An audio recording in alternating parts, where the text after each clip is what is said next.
नमस्कार दोस्तों।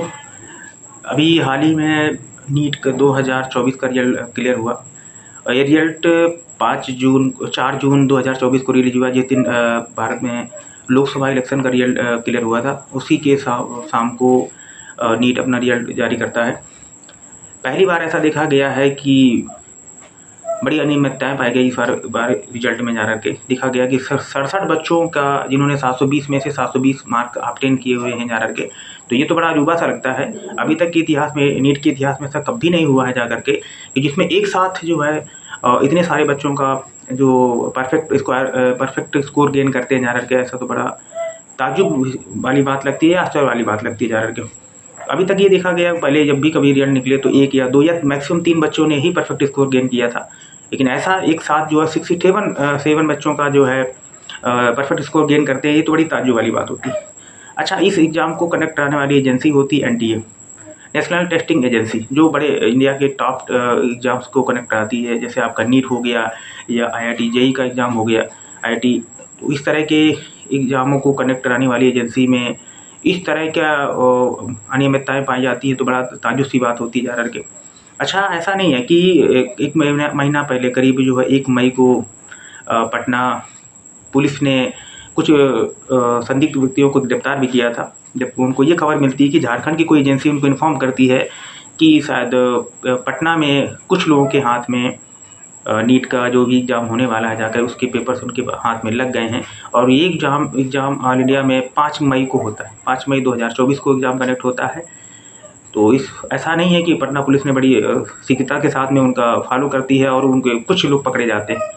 डस्टर गाड़ी में जब उनको कुछ लोग मिलते हैं जिनके हाथ में 3 से 4 जो एडमिट कार्ड भी मिलते हैं जा कर के, और ये फिर इसके बाद जाँच पड़ताल भी होती है, उन बच्चों को भी उठाया जाता है जा कर के। तो ये चीज़ पहले भी इन्फॉर्म कर दी थी, लेकिन ये कि NTA ने उस समय इस तरह की कोई भी पेपर लीक से संबंधित कोई भी चीज़ को स्वीकार नहीं किया। उन्होंने एक सिरे से नकार दिया कि ऐसा कहीं कुछ नहीं हुआ है और नीट का कोई भी पेपर लीक नहीं हुआ है जा कर के। सामने तो ये भी खबरें आ रही थी कि 1 तारीख को कुछ जगह पर पेपर करीब 40,000 रुपये पे बिक रहा था जा कर के, और जैसे-जैसे एग्ज़ाम की डेट नज़दीक आती जाती, पेपर के रेट बढ़ते चले जाते। ये 2 तारीख, 3 तारीख, ये 4 तारीख को इस पेपर की कीमत करीब 5 लाख रुपये पर पेपर हो जाती जा कर के। ये भी समझ में आया बाद में जा कर के, कुछ बच्चों से जब ये जानकारी हुई, जब उन एडमिट कार्ड को आइडेंटिफ़ाई किया गया जो उस गाड़ी पे मिले थे जाके कुछ एडमिट कार्ड पटना में, तो फिलहाल ये कि वहाँ की पुलिस ने उन बच्चों को एग्ज़ाम में बैठने दिया और एग्ज़ाम को ख़त्म होने के बाद उनसे पूछताछ जब की जाती है तो ये बात सामने आती है कि उस बच्चे ने स्वीकार किया कि हाँ, ये जो पेपर हमको अभी आया था, नीट ने जो एग्ज़ाम में पेपर आया है, ये पेपर हमारे हाथ में था और हमें 2 दिन पहले किसी जगह पे लर्निंग सेंटर पे जा कर के हमको पेपर को याद कराया जाता था, रटाया जाता था। तो ये हूबहू वही पेपर हमारे नीट में आया हुआ है जो हमको आज से 2 दिन पहले ही हासिल हुआ था।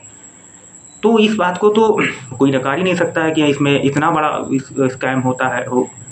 ये तो बहुत बड़ा खिलवाड़ है, आगे ढेर सारे बच्चों के साथ में भविष्य के साथ खिलवाड़ होता है। और डॉक्टर का स्वरूप ऐसा होता है कि इसको सेकंड गार्ड कहा जाता है, जो लोगों को जीवन बचाता है। अगर इस तरह के डॉक्टर की एक खेप तैयार होती है या लॉबी तैयार होती है तो आप अंदाज़ा लगा सकते हैं कि किनकी जान बचाएँगे या कितनों की जान लेंगे फिलहाल।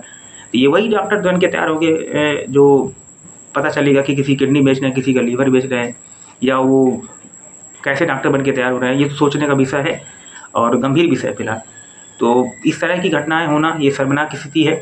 NTA को इसकी ज़िम्मेदारी लेना चाहिए और इसमें कहीं न कहीं जो है इसमें ट्रांसपेरेंसी भी आनी चाहिए जा करके।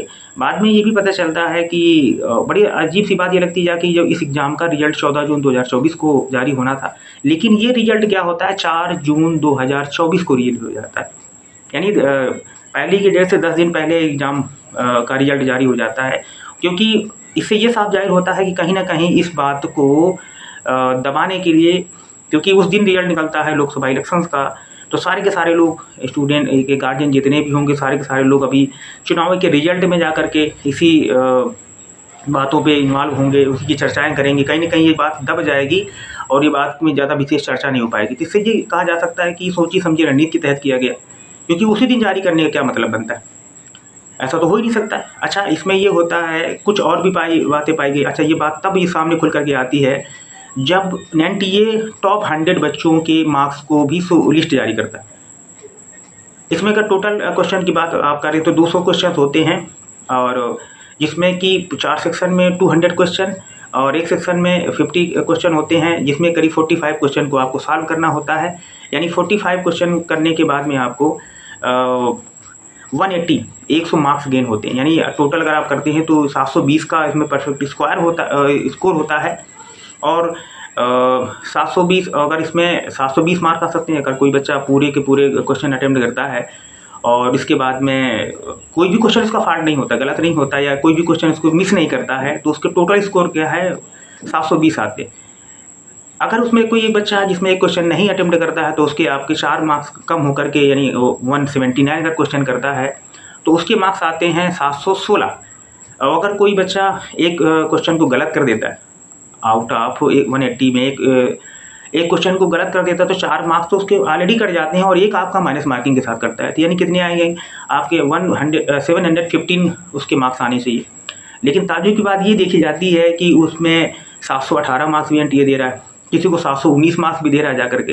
तो ये बात हजम ही नहीं हो सकती भाई, किस फार्मूले के तहत ये रियल मार्क्स ऐसे आ सकते हैं जा के, तो ऐसा हो ही नहीं सकता।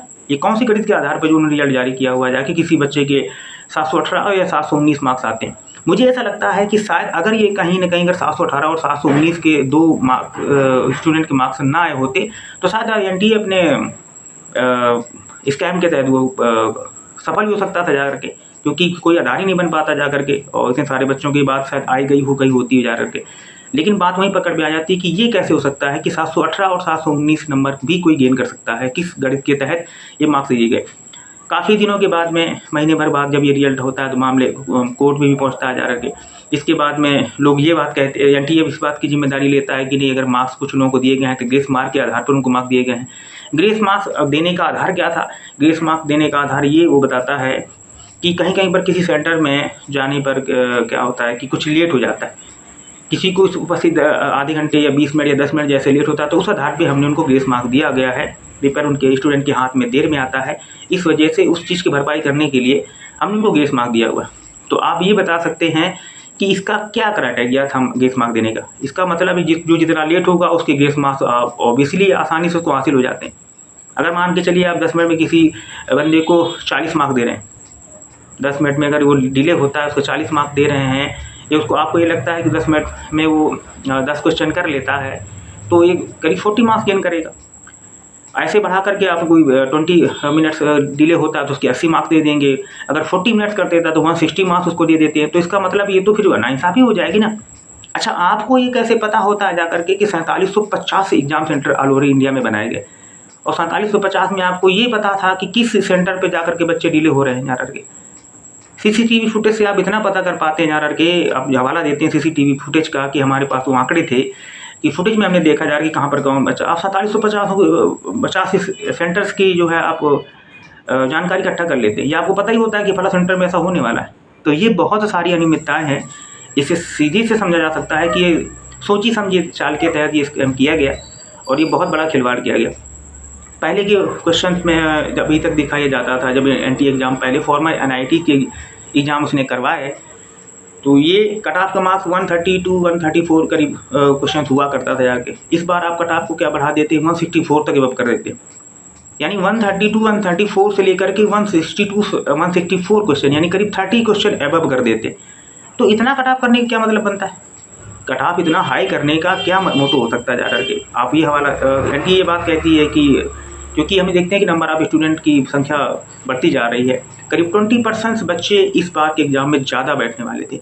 ओवरऑल अगर आप संख्या की बात करें तो ये देखा जाता है कि करीब 23 से 24 लाख बच्चों ने वाला एग्ज़ाम दिया हुआ था।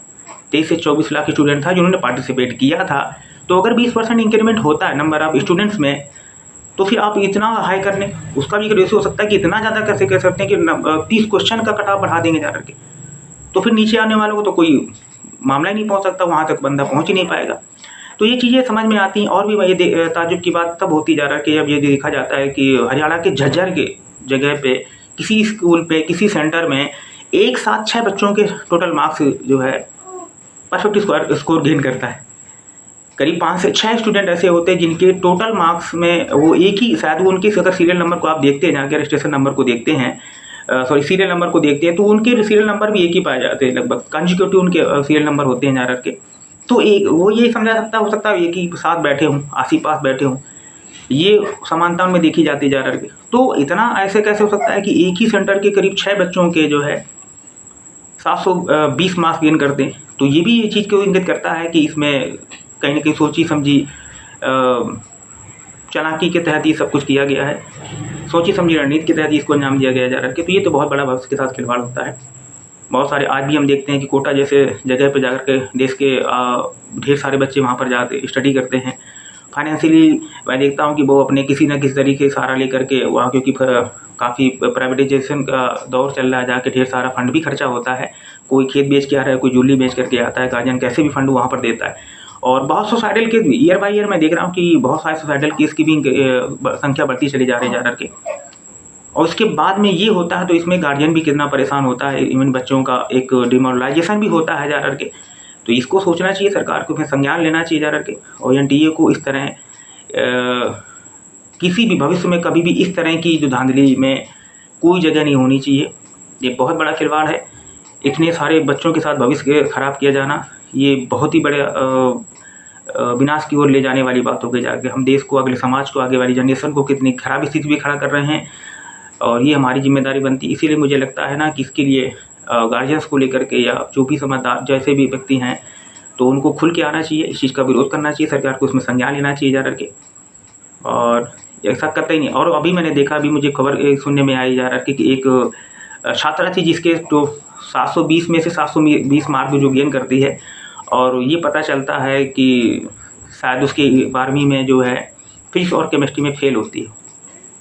तो ये बहुत सारे हैं, बहुत सारे कांड दिखा सकते हैं, बहुत सारे बातें बताई जा सकती हैं जा करके कि अभी तक जो है एनटीए ने इस तरीके कोई भी कॉन्फ्रेंस नहीं जारी किया, और कॉन्फ्रेंस नहीं किया हुआ, उसको तो खुल के इस बात पे आना चाहिए था और अपनी बातों को स्वीकार करना चाहिए था, अपनी खामियों को स्वीकार करना चाहिए था, ताकि भविष्य में कभी भी इस तरह का खिलवाड़ ना किया जा सके। और ऐसा होता है नंबर ऑफ ह्यूज स्टूडेंट के साथ में ऐसा हो रहा है जाके, तो ये बहुत बड़ा सोचने की बात है, ये बहुत ही तकलीफ़ की बात है, ऐसा नहीं होना चाहिए।